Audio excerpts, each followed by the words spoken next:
Mjekët japin urdhër, mos hani hudhër nëse vuani nga këto tre sëmundje. Është vërtet e rëndësishme që të gjitha vetitë e dobishme të hudhrës të shtojnë në dietën tuaj, por duhet të dini se në disa situata hudhra mund të jetë vërtet e dëmshme dhe e rrezikshme për shëndetin. Sipas studimeve të Healthline, konsumi aktiv i hudhrës relakson enën e gjakut dhe ul presionin në gjak. Është shumë efektive në uljen e niveleve të kolesterolit LDL. Para se të fillojmë, bëni një like videos dhe ju lutem klikoni subscribe, do të na ndihmonit shumë. Ajo forcon sistemin imunitar dhe është e dobishme për trajtimin e infeksioneve. Është e shëndetshme dhe mund të kombinohet lehtësisht në gatime të ndryshme. Megjithatë, sado e shëndetshme të jetë, ka raste kur mund të shkaktojë probleme. Nuk duhet të kombinohet me terapi të ndryshme. Hudhra ka veti natyrale antikoagulante dhe nuk duhet të kombinohet në dietën tuaj nëse po merrni barna antikoagulante, siç janë ilaçet që përdoren për trajtimin dhe problemet e qarkullimit të gjakut, hollimin e gjakut dhe në këtë mënyrë edhe në parandalimin e mpiksjes.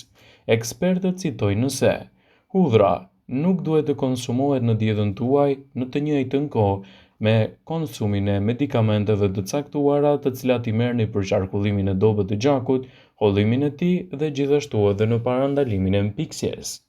Nëse jeni duke marrë ndonjë mjekim, nuk duhet të merrni hudhra pa u konsultuar më parë me mjekun tuaj. Nëse keni probleme me mëlçinë dhe jeni duke marrë terapi, hudhra mund të ulë efektivitetin e tyre.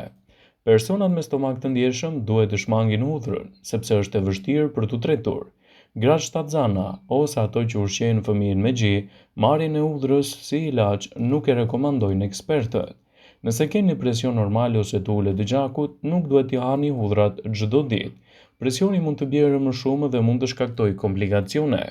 Nëse jeni duke marrë medikamente për uljen e presionit të gjakut, mos i kombinoni ato me konsumin e hudhrës, pasi dijeni se po i shkaktoni dëme të vërteta shëndetit edhe mund të çoni në një rënje drastike të presionit të gjakut. Edhe pse hudhra është shumë e dobishme dhe ofron shumë fuqi të ndryshme për mbrojtjen e organizmit, ka disa efekte anësore e konsumit tepërt i saj. Konsumi i tepërt i hudhrës në dietën tuaj mund të sjellë në dëmtime të mëlçisë. Shumë hudhër mund të dëmtojë mëlçinë duke shkaktuar toksicitet të saj. Teprimi me konsumin e hudhrës mund të shkaktojë edhe erë të keqe. Në sasi të madhe mund të çojë, jo vetëm në erë të keqe të gojës, por edhe në erë të keqe të trupit. Arsyeja kryesore është përbërja e sqafurit e pranishme te hudhra, e cila në sasi tepër të madhe mund të luajë një rol të rëndësishëm në ruajtjen e shëndetit oral, dhe gjithashtu mund të ndodhë edhe në tepritës dhe efekte të kundërta të cilat mund të shkaktojnë erë të keqe të trupit dhe gjithashtu edhe të gojës. Konsumi i tepërt i hudhrës në dietën tuaj ditore mund të sjellë probleme me nauze të vjella, gjithashtu diarre dhe probleme të urthit. Sipas ulëmtimeve, konsumi i hudhrës së freskët, ekstrakti i saj ose vaji i hudhrës me stomakun bosh, mund të shkaktojë nauze të vjella, diarre, urthe, madje edhe reflukse gastroezofageale. Prandaj në këto raste është më mirë të mos e shtoni hudhrën në dietën tuaj ditore. Hudhra në sasi të tepërta mund të përkeqësojë gjakderdhjen. Hudhra është një ullues natyral i gjakut duke parandaluar formimin e mpiksjes së tij dhe përrjedhoi ndihmon në ruajtjen e shëndetit të sistemit kardiovaskular. Ky avantazh mund të kthehet në një dizavantazh të vërtet për njerëzit që tashmë marrin medikamente për shëndetin e tyre, sidomos ato antikoagulante, pasi efekti kombinuar i ilaçeve me hudhrën mund të përkeqësojë edhe shëndetin. Është gjithashtu e rëndësishme të theksohet se është më mirë që të ndaloni konsumin e hudhrës të paktën 2 javë përpara një operacioni të planifikuar, pasi konsumi i hudhrës përpara një operacioni mund të nxjisë gjakderdhjen më të madhe dhe mund të jetë më e vështirë gjendja juaj gjatë operacionit. Hudhra mund të shkaktojë hipotension ose presion të ulët të gjakut, ndaj tregoni të arsyeshëm dhe të kujdesshëm me sasinë e konsumit të saj në dietën tuaj ditore. Konsumi i rregullt i hudhrës është gjetur të jetë shumë i dobishëm për të mbajtur nën kontroll gjithashtu presionin tuaj të gjakut, duke reduktuar kështu rrezikun e zhvillimit të problemeve të hipertensionit ose presionit të ulët të gjakut. Enëve të gjakut të sigurojnë një qarkullim më të mirë të tyre.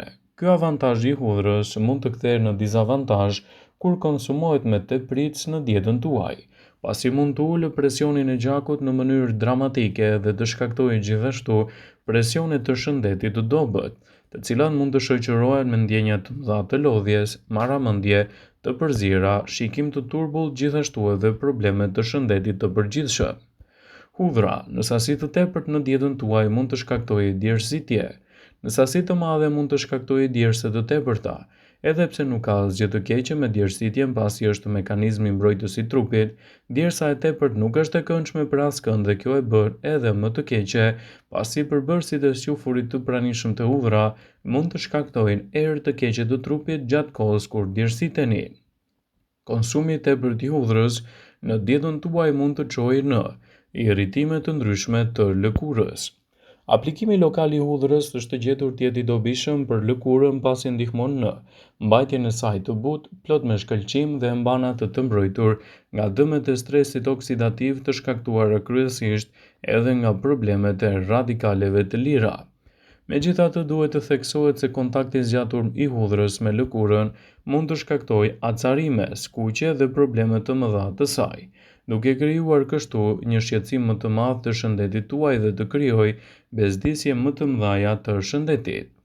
Hudhra në sasi të tepërt në dietën tuaj gjithashtu mund të shkaktojë edhe ndryshime të vizionit. Është zbuluar se konsumi i hudhrës së tepërt mund të çojë në një gjendje të quajtur edhe belfarit, e cila është gjakderdhje në dhomën e përparme të syrit, pra në hapësirën midis kornes dhe irisit.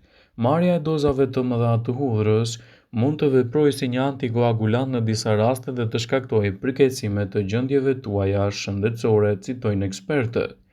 Hudhra në sasi të tepërt në dietën tuaj mund të nxjisë edhe dhimbjet e kokës. Hudhra, veçanërisht kur konsumohet e papërpunuar, mund të shkaktojë migren. Edhe pse nuk shkakton edhe drejt për së drejti e dhimbjet e kokës, ajo aktivizon procesin e përgjigjes për të. Edhe për arsyeën e saktë se është e paqartë, disa ekspertët besojnë se mund të jetë e përfshirë gjithashtu edhe në ndryshimet tuaja shëndetësore dhe të përkeqësojë gjithmonë më shumë edhe dhimbjet e kokës. Konsumi i hudhrës në sasi të lartë nuk është i rekomanduar, sidomos nëse jeni duke marrë medikamente edhe për trajtimin e problemeve të ndryshme shëndetësore. Në rast se jeni duke përdorur medikamente dhe doni të shtoni hudhrën, mos e bëni, pasi mund të ndërveprojë gjithashtu me shëndetin tuaj dhe të përkeqësojë gjithashtu organizmin. Hudhra është një nga erëzat më të mira ushqyese për sa kohë. Konsumohet brenda standardit të rekomanduar dhe gjithashtu nuk konsumohet në mënyrë të tepërt. Hudhra do të ofrojë vlera dhe përfitime të mëdha për shëndetin e njeriut.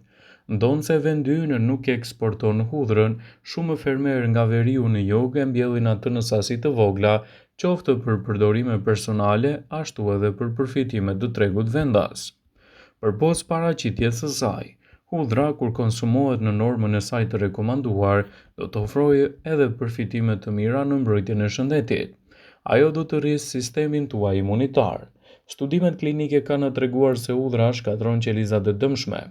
Një studim i kryer në Shtetet e Bashkuara zbuloi se gratë që hanin rregullisht hudhër, fruta dhe perime janë gjithashtu 35% më pak të riskuara nga problemet e sistemit të tyre tretës. Hudhra është një produkt shumë i mirë kundër inflamacionit. Studimet konfirmojnë se vaji i hudhrës lufton inflamacionin. Nëse vuani nga inflamacioni ose dhimbja e kyçeve ose muskujve, mjafton t'i fërkoni ato dhe kështu vaji do të përmirësojë gjendjen tuaj. Hudhra është e mirë për shëndetin e zemrës. Studimet mbi rolin e hudhrës në uljen e kolesterolit vazhdojnë akoma. Të dhënat janë premtuese, thonë ekspertët, sipas të cilave hudhra mund të ndikojë pozitivisht në zgjerimin e enëve të gjakut dhe uljen e presionit të tij. Ekspertët rekomandojnë konsumin e 4 gram hudhër në ditë për të ulur riskun e sëmundjeve në zemër, por kujdes duhet të kenë personat me tension të ulët pasi hudhra mund të ndikojë në uljen e tepritjes së tensionit.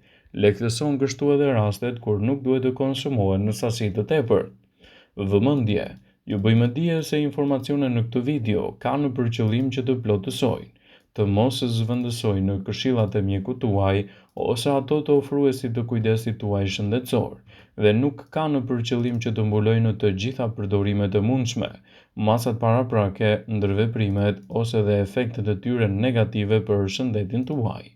Pasi ta dëgjonit këtë video, do ju ftoja t'i bënit like dhe ta shpërndanit atë në profilin tuaj në mënyrë që të informohen dhe miqtë e tu.